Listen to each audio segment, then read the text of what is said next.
आज इतकी वर्ष वकिलीची नोकरी केल्यानंतर माझ्या लक्षात आलंय की आरोपीच्या पिंजऱ्यात असलेल्या माणसाला काय वाटत असते. आरोपीच्या पिंजऱ्यात उभं राहिल्यावर फक्त वकील काय, जज काय, सगळं जग त्याला अपराधी मानायला लागतं. ती निर्दोष असला तरी. मग मला म्हणायचं नाही की मी निर्दोष आहे, कारण या जगात कोणीच निर्दोष नसतं. मी तर नाहीच आहे. पण अपराधाला सुद्धा त्याची बाजू मांडायची संधी मिळते. ती संधी तुम्ही मला द्याल तर खूप उपकार होतील.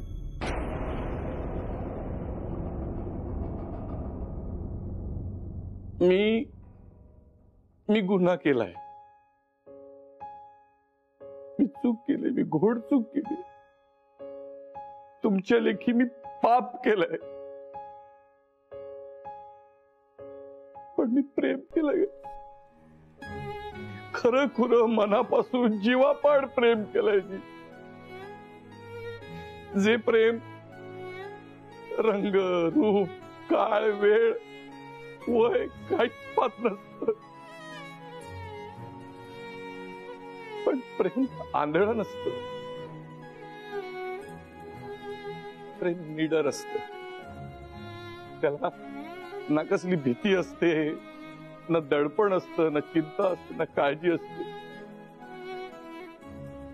आणि असं प्रेम आयुष्यात पहिल्यांदा माझ्या वाट्याला आलं.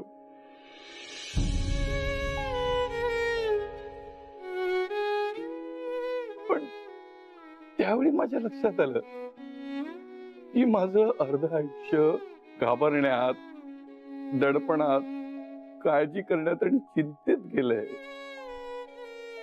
मग मी विचार केला की एक क्षण का होईना त्या प्रेमासोबत निडरपणे जगायला काय हरकत आहे.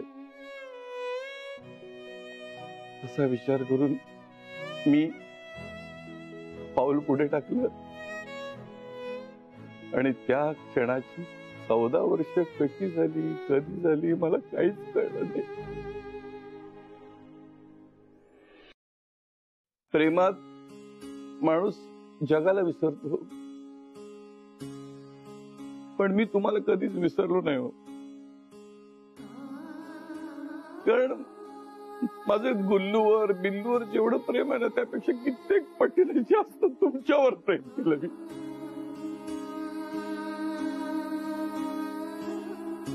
गुल्लू आणि बिल्लूशी माझं नातं हे अलगदपणे जोडलं गेलं, पण तुम्हाला तोडायची बिलकुल इच्छा नव्हती. ही आजही नाहीये. पण या घरात शिस्तीला, तत्वांना, नियमांना, संस्काराला जे स्थान आहे ना, ते प्रेमाला मिळणार नाही हे मला माहित होतं. म्हणून मी 2 मुखवटे धारण करून हे आयुष्य जगायला लागलो. घरात एक, बाहेर एक, अशी 2 रूप घेऊन जगलो मी. पण सोपं नव्हतं माझ्यासाठी. मी तारेवरची कसरत करणारा डोंबारी पाहणं वेगळं आणि डोंबारी होऊन तारेवरची कसरत करणं वेगळं. आणि दोन्ही बाजूचा समतोल साधत पुढे चालत राहायचं होतं मला. माझ्यासाठी ते खूप अवघड होत, पण मी ही समतोल साधला. आजवर तो समतोल साधला आणि आज तो समतोल ढासळून पडला. डोंबाराचा खेळ संपलाय. हा बंधू तुमच्या समोर उघडा पडलाय मॅलॉर्ड.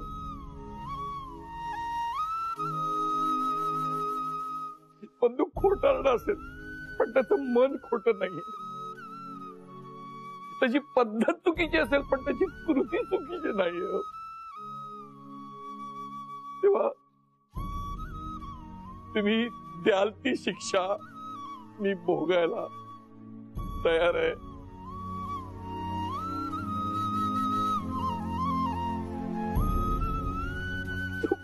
फक्त माझ्या प्रेमाला, माझ्या गुलप्रीतला आणि माझ्या बिल्लूला आपलं म्हणा एवढीच विनंती आहे.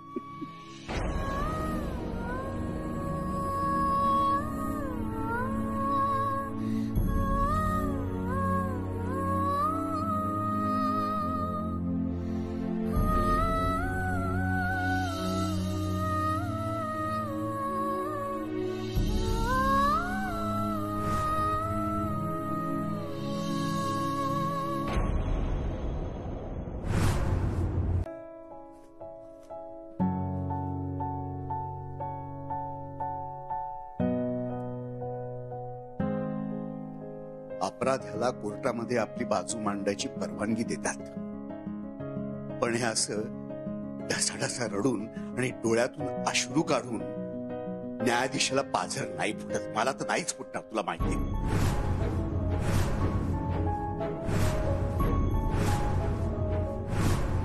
आज तू तुझ्या सगळ्या चुका मान्य केल्यास. गेल्या 14 वर्षांमध्ये पहिल्यांदा प्रामाणिकपणे वागलास तू. ह्याबद्दल खरं तर तुला मेडल किंवा काहीतरी बक्षीस द्यायला पाहिजे, नाही का?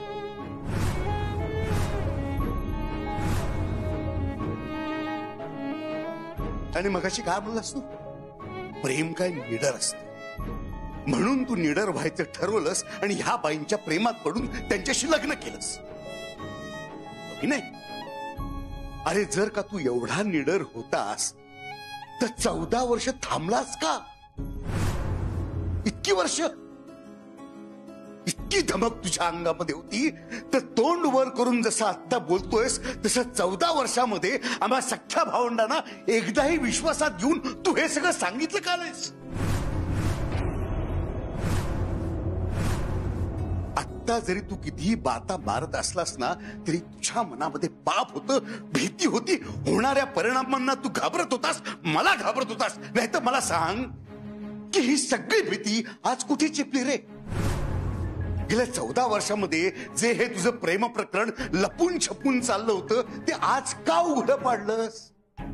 ह्या बाईला घरामध्ये आजच घेऊन येण्याची तुझी हिंमत झालीच कशी? तुमचा नक्की प्रॉब्लेम काय दादा मामा?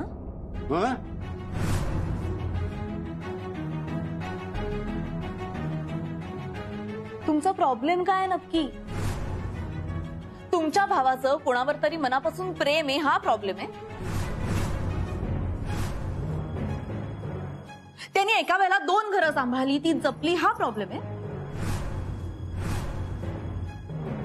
इतके वर्ष तुम्हाला घाबरून तो काहीही बोलला नाही हा प्रॉब्लेम आहे? की आता तो तुम्हाला घाबरेनासा झालाय हा प्रॉब्लेम आहे?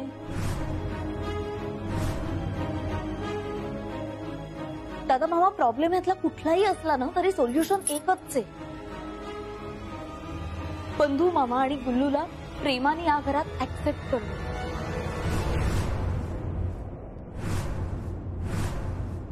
सई बरोबर बोलते दादा मामा.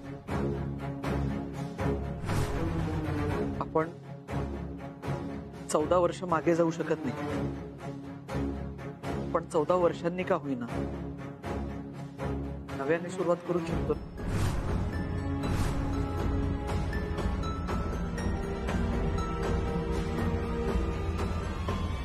गुलप्रीत मामी आता याच घरात राहणार.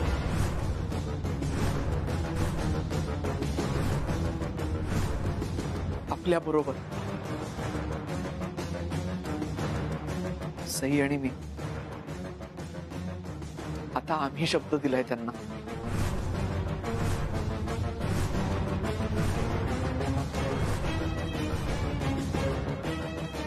अच्छा, तुम्ही शब्द दिलाय? काय समजता काय तुम्ही स्वतःला? आहात कोण तुम्ही? ह्या घरातल्या लोकांच्या वतीने परस्पर निर्णय घ्यायला आहात कोण तुम्ही? बाहेरच्या ना घरात घेऊन येता तुम्ही? ह्या घरामध्ये काय घडणार काय नाही हे ठरवण्याचा अधिकार दिला कोणी तुम्हाला? दादा मामा माझं नाही सई, आता नाही. इतके दिवस प्रत्येक वेळी आम्ही तुझ्या बाजूने उभे राहिलो आणि दादाच्या विरोधात उभे राहिलो, पण आता नाही. या घरात तुमचं आमचं काही नसतं, जे काय असतं आपलं असतं. पण आजचा हा प्रश्न केवळ केवळ आम्हा 4 भावांचा आहे. आणि असे भाऊ ज्यांनी या घराचे 4 खांब बनवून हे घर ताठमानेने उभं ठेवलं, हे एकमेकांना आधार देत हे घर सांभाळलं, कुठल्याही परिस्थितीत कुठल्याही संकटात एकमेकांची साथ कधी सोडली नाही आणि या घराची एकही वीट कधी हलू दिली नाही. सांगा मला काय काय आणि कोणत्या कोणत्या चुका होत आहेत माझ्या, त्या सगळ्या लिहून घेते मी आणि ज्या चुका मला पटतील ना त्या लगेच सुधारायला घेते. सांगताय ना मला चुका, सांगा ना. सांगतो, घे लिहून. आजपर्यंत ज्या बंधूने माझ्या पुढे एक शब्दही काढला नाही, त्या बंधूने आज त्या बाईला एक मिनिट, ती बाई नाहीये.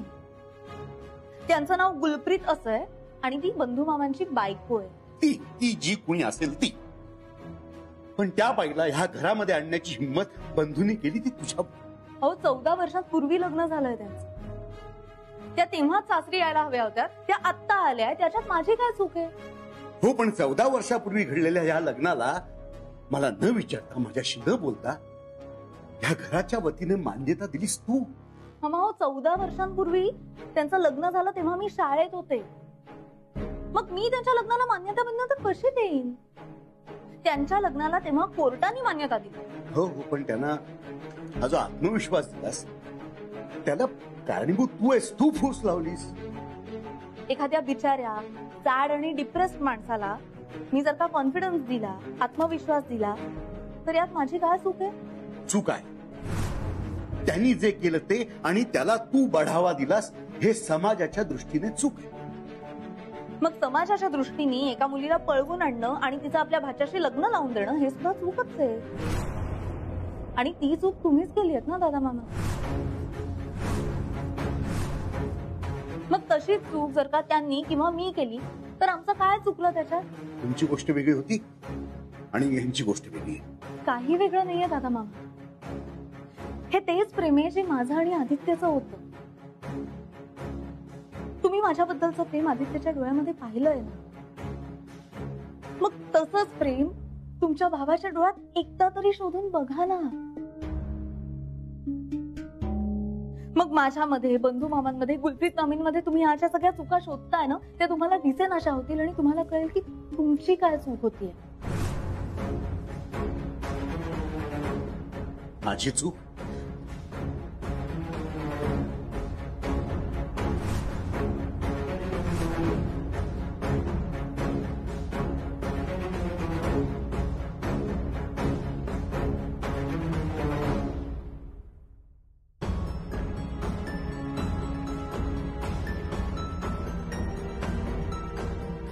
मामा तुम्हालाही वाटतं की बंधू मामा आणि गुलप्रीत मामींनी लग्न करून प्रेम करून चूक केली?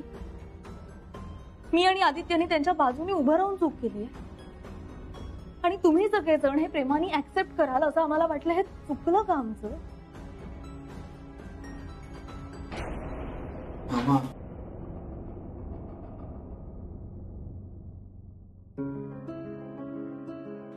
अरे काय होऊन बसलंय सगळं? होईल होईल सगळं नीट. आपण करू ना. पण तोपर्यंत बंधू मामा आणि गुलप्रीत मामी त्या गॅरेज मध्ये कसं मॅनेज करतील?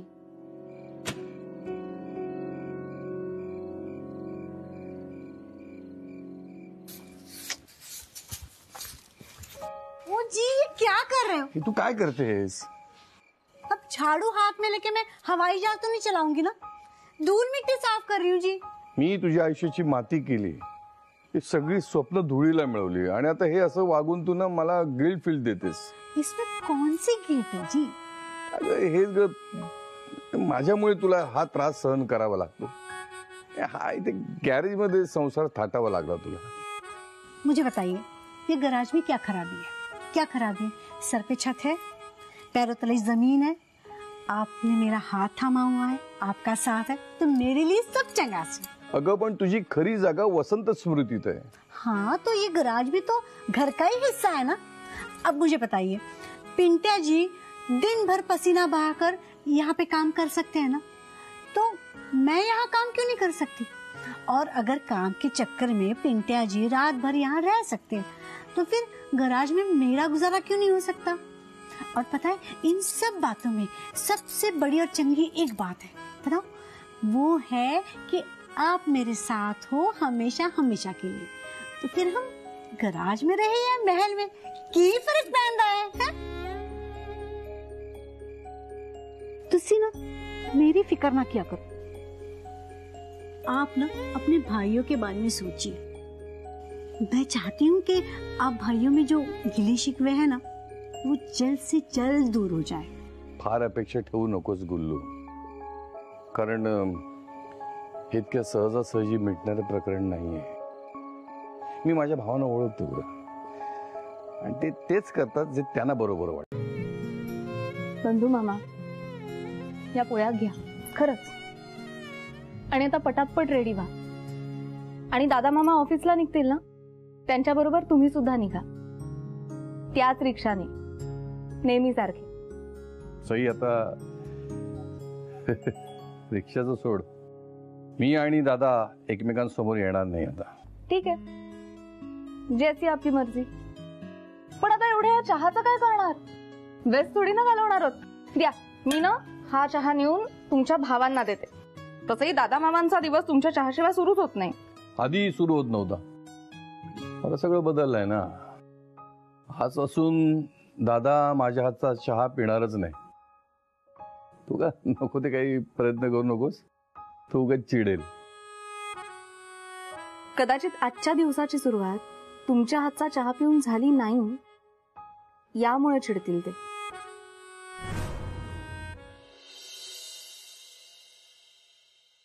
रे चहा आणा की रे.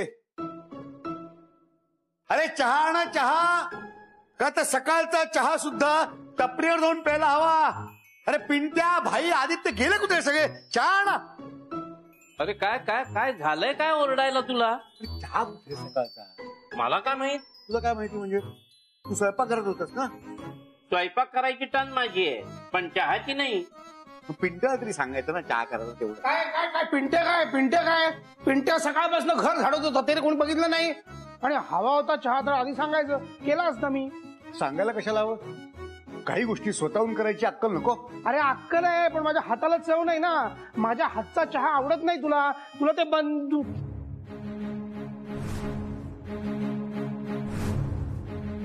हा बस पुरे. एक माणूस काय घरातून गेला, सकाळच्या साधी चहाची वेळ सांभाळता येत नाही लोकांना. कुणीतरी घ्यायला नको का त्याची जबाबदारी स्वतःहून? ठीक आहे, मी बनवतो चहा. तुला हवा मी बनवून आणतो चहा. चहा चहा चहा चहा चहा चहा चहा चहा चहा चहा घ्या घ्या. अद्रकवाली चहा आहे. अरे घ्या ना, नाहीतर गार होईल सगळा चहा. पण हा चहा तू बनवलास कधी? तू काय बाहेर ना आणलास का काय? हो, स्वयंपाकघरात तर मी होतो. का बाहेर अंगणात चुलीवर का बंबात केलास चहा? मामा, तुम्हाला चहाशी मतलब आहे ना. आणि मला माहिती आहे, तुमच्या दिवसाची सुरुवात चहा प्यायल्याशिवाय होत नाही, त्यामुळे घ्या.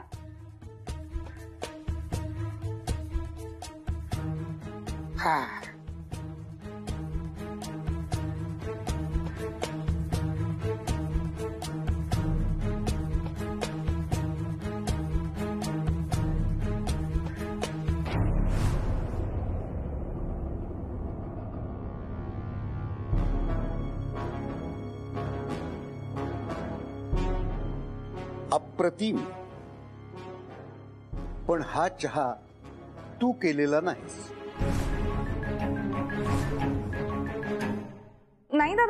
माझ्याच हातचा आहे. मीच नाही का आणून दिला तुम्हाला? नाही, आणून तू दिला असलास तरी हा चहा बंधूने केलेला आहे. अगं, तू ह्या घरामध्ये येऊन अजून जेमतेम वर्ष सुद्धा झालेलं नाही. मी जन्मापासून या घरामध्ये राहतो, या माणसांबरोबर राहतो. यांचे स्वभाव, यांचे तरा, यांचं सगळं कोळून पेलेलं आहे मी. आणि बंधूच्या चहाची चव तर मी विसरूच शकत नाही. नुसत्या चवीवरनं ओळखलं मी की तू खोटं बोलतेस. बरोबर आहे तुझं दादा मामा. नाही, कदाचित हा चहा बंधू मामानेच केला असेल. मे बी त्यांनी प्रेमाने इथं पाठवलं असेल आपल्यासाठी. मग आपणही एखादा दिवस प्रेमाने तो प्यायला तरी चालेल की? अजिबात नाही. त्याचा हातचा चहा काय, पाणी सुद्धा प्यायची आमची इच्छा नाही. आणि इकडे दादा,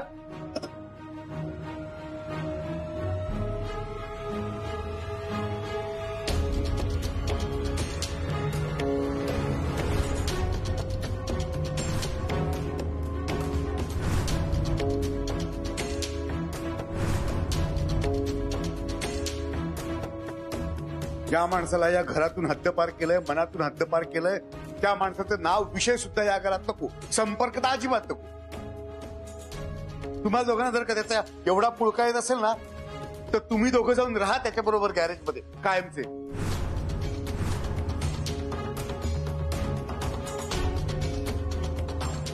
आता बंबट तरी पेटवलाय का आहे तसाच. एक काम करत नाहीत कुणी धड. अरे तू स्वतःच बंबासारखा पेटलायस. तुला गरम पाण्याची काय गरज?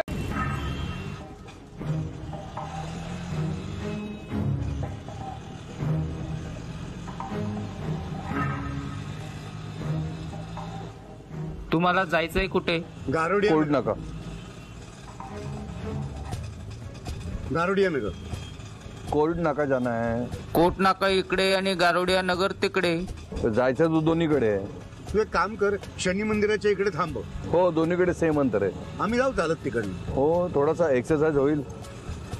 नाहीतरी काल रात्रीपासून खूप त्रास झालाय, शारीरिक आणि मानसिक सुद्धा. हो रे. आणि काय, त्या शनी मंदिरात जाऊन जरा शनीचं दर्शन घेतो. नाहीतरी 7:30 लागलीच आहे माझ्या मागे सध्या. खरंच झाली सुरू.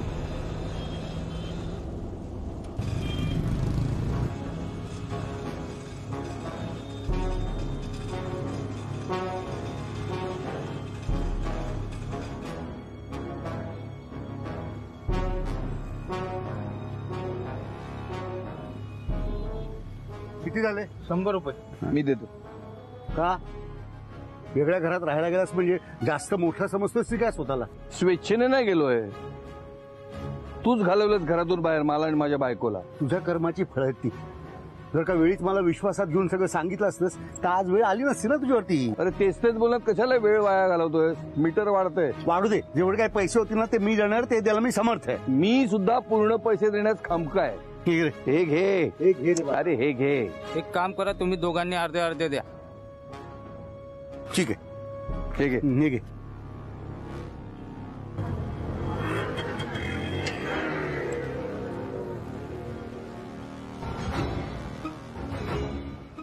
त्या बघत का उभं राहिलास? जा की आपल्या वाटेने. जाणारच आहे, पण तू माझ्या वाटेला जाऊ नकोस. मला तुझ्या वाटेत यायची काही इच्छा नाही. मला पण तुझ्या नादाला लागायची अजिबात इच्छा नाही आहे दादा. दादा म्हणू नको आता मला. तुझ्या नावात दादा आहे म्हणून म्हटलं मी. मी नाही भाऊ राहिलो तुझा आता. हो, पण माझा आणि तुझा काही संबंध नाहीये. मग जा ना आपल्या वाटेने. कशाला उभं राहिलास इकडे बघत? जा ना म्हणून स्वतःच गेला. काय डोकं याचं. होणार होणार. आपला प्लॅन सक्सेसफुल होणार. आता दोघे जण रिक्षाने एकत्र गेलेत ना, तर त्यांच्यात काहीतरी बोलणं नक्की होणार. मला तर वाटतं ते कुठेतरी गळ्यात गळे घालून मस्त गप्पा मारत बसले असतील. सई, महत्वाची कामं सोडून गप्पा मारणाऱ्यातले तर दोघेही नाही आहेत. काय बोलतील? अरे कामापेक्षा प्रेम मोठं असतं आधी. आणि एवढ्या भांडणानंतर तर त्यांचं प्रेम नव्हतं एकदम ओव्हरफ्लो होत असेल. अरे बस सही, तेरे मुंह में घी शक्कर. हाँ, एक मिनिट.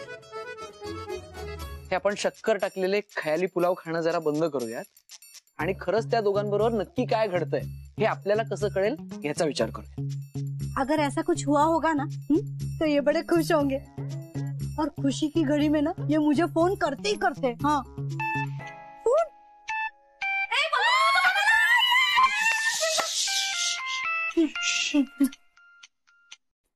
हेलो जी, बताइए क्या गुड न्यूज है? अरे कसली आली आहे गुड न्यूज? सकाळपासून बॅड न्यूजचा पाऊस पडतो माझ्या डोक्यावर. क्यों जी, आखिर हुआ क्या? अरे एक तर कोर्टात पोचायला उशीर झाला, तारीख हातातून गेली, जजचा ओरडा खायला लागला तो वेगळाच, क्लायंट पण वैतागला. ओ जी कोई बात नहीं, सब ठीक हो जाएगा. चलो पर आज के दिन की शुरुआत तो अच्छी हुई ना? अरे क्या खाक अच्छी हुई. एक तर दादा बरोबर रिक्षात बसायलाच नको होतं. त्या सई आणि आदित्य भेटले ना ते त्यांना खडसावून सांग, हे दादात आणि माझ्यात समेट घडवून आणण्याचा जो फालतू प्रयत्न चाललाय ना तो बंद करा. आमच्यात जे मोडलंय ना ते या जन्मात तरी जोडलं जाणार नाही.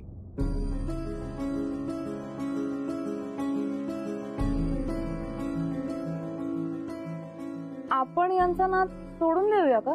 नाही नाही नाही नाही नाही, आपण ना यांचं आजचं वागणं मनावरच घ्यायला नको. मनावर घ्यायचंच असेल काही तर सगळ्या ब्रह्मांना एकत्र आणणं मनावर घेऊया. सही जी, पर हम करे तो करे क्या और बोले तो बोले क्या, क्योंकि ये तो अब हमारी कोई बात सुनने वाले है नहीं. हाँ पण आपल्याकडे मामांची कमी नाही आहे. या दोन मामांना आपण आता बाजूला ठेवू. उरलेले जे दोन मामा आहेत त्यांच्याशी बोलूया, त्यांना पटवूया आणि मग त्यांना आपल्या पार्टीमध्ये सामील करून घेऊया. मग आपली मेजॉरिटी होईल आणि मग ये जंग ऐसे चुटकी में जीत जाएंगे. नाही पण पिंट्या मामा आणि भाई मामा हे इतक्या सहज येतील आपल्या टीम मध्ये? त्यांची वहिनी त्यांच्याशी प्रेमाने बोलली तर नक्की तयार होतो. हाँ, कौन है वहिनी? बताओ, मैं बात करूंगी उनसे. अगं तू. मैं? ठीक है जी, सारे ब्रह्मे भाइयों को एक साथ लाने के लिए और वसंत स्मृति को खुशियों से भर देने के लिए ये गुल्लू तैयार है.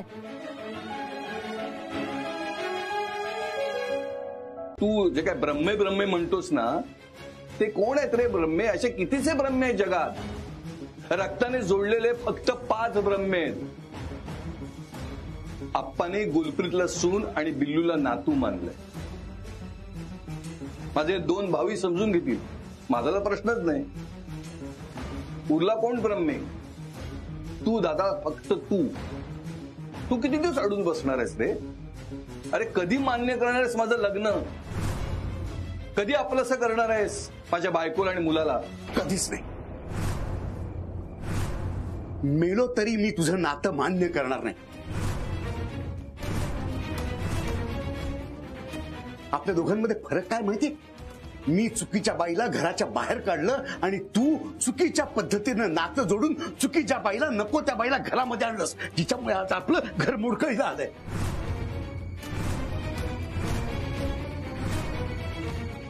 माझे शब्द लिहून ठेव. तू ना आमच्याशिवाय कधीच सुखी राहू शकणार नाहीस.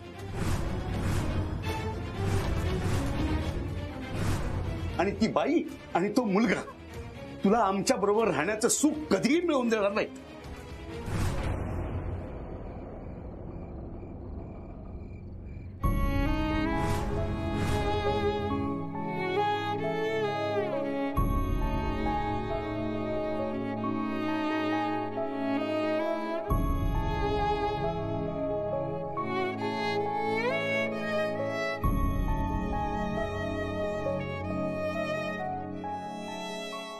दादा, तुझ्या बाकीच्या सगळ्या गोष्टींचं माझ्याकडे प्रत्युत्तर आहे, पण या तुझ्या शेवटच्या वाक्याने हा वकील केस हारला.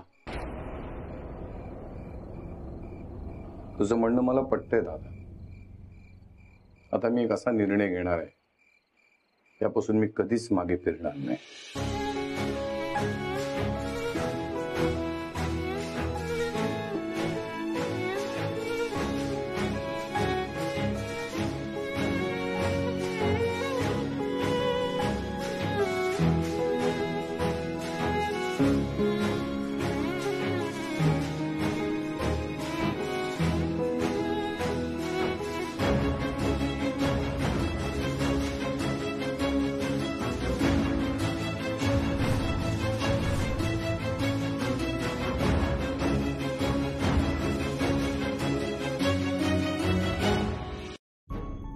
बंधू मामा प्लीज तुम्हाला माझी शपथ आहे, थांबा.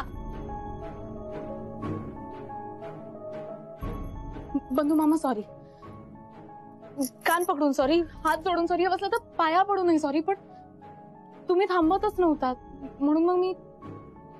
तुम्हाला राग आणण्याचं इंटेन्शन नव्हतं आमचं, तुमच्यातलं भांडण मिटवायचं इंटेन्शन होतं. आणि तुम्ही जर दादा मामांवर चिडला असाल ना, तर प्लीज तो राग सुद्धा सोडून द्या. कारण हे भांडण जर का मिटवायचं असेल तर कोणाला तरी बॅकफुटवर यावंच लागेल ना. बघ म्हणजे तू कमीपणा घे असं म्हणत नाही, त्यामुळे तू प्लीज तसा काहीतरी अर्थ घेऊ नकोस. आणि तुम्हाला माहिती आहे ना दादा मामा कसे आहेत ते, त्यांचं बोलणं तुम्ही मनावर घेऊ नका आणि काहीतरी डेंजर डिसिजन नका घेऊ. बंधू मामा प्लीज काहीतरी बोला ना, काय निर्णय घेतलाय तुम्ही?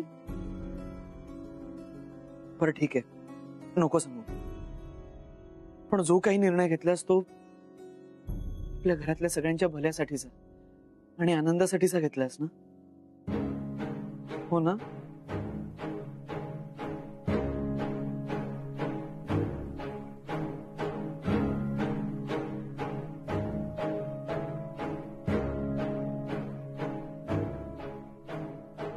मामा काहीच बोलले नाहीत यार. काय निर्णय घेतला असेल त्यांनी? प्लॅनच्या नादात यावेळेस जरा आधीच केलं का ग आपण? बंधू मामा तर डेफिनेटली दुखावला गेला आणि दादा मामाही अजून भडकलाय. मला नाही वाटत तसं. आदित्य, याच मामाने मला खूप गोष्टी शिकवल्या, अगदी मोठ्यातल्या मोठ्या रीतीभातींपासून ते साधा कुकर लावण्यापर्यंत सगळं शिकवलंय त्यांनी मला. सई तू काय बोलतेस? आदित्य, कुकरच्या शिट्टीचं काय काम असतं माहितीये तुला? जेव्हा कुकर तापतो आणि त्याच्यात खूप वाफ होते ना, तेव्हा कुकर फुटण्याची भीती असते, त्याचा ब्लास्ट होऊ शकतो. त्यावेळेला शिट्टी ती एक्स्ट्राची वाफ बाहेर फेकून देते आणि कुकर शांत होतो. दादा मामांचं तसंच होणार आहे. हा सगळा एक्स्ट्राचा राग बाहेर पडल्यानंतर मला गॅरंटी आहे की दादा मामा आता शांत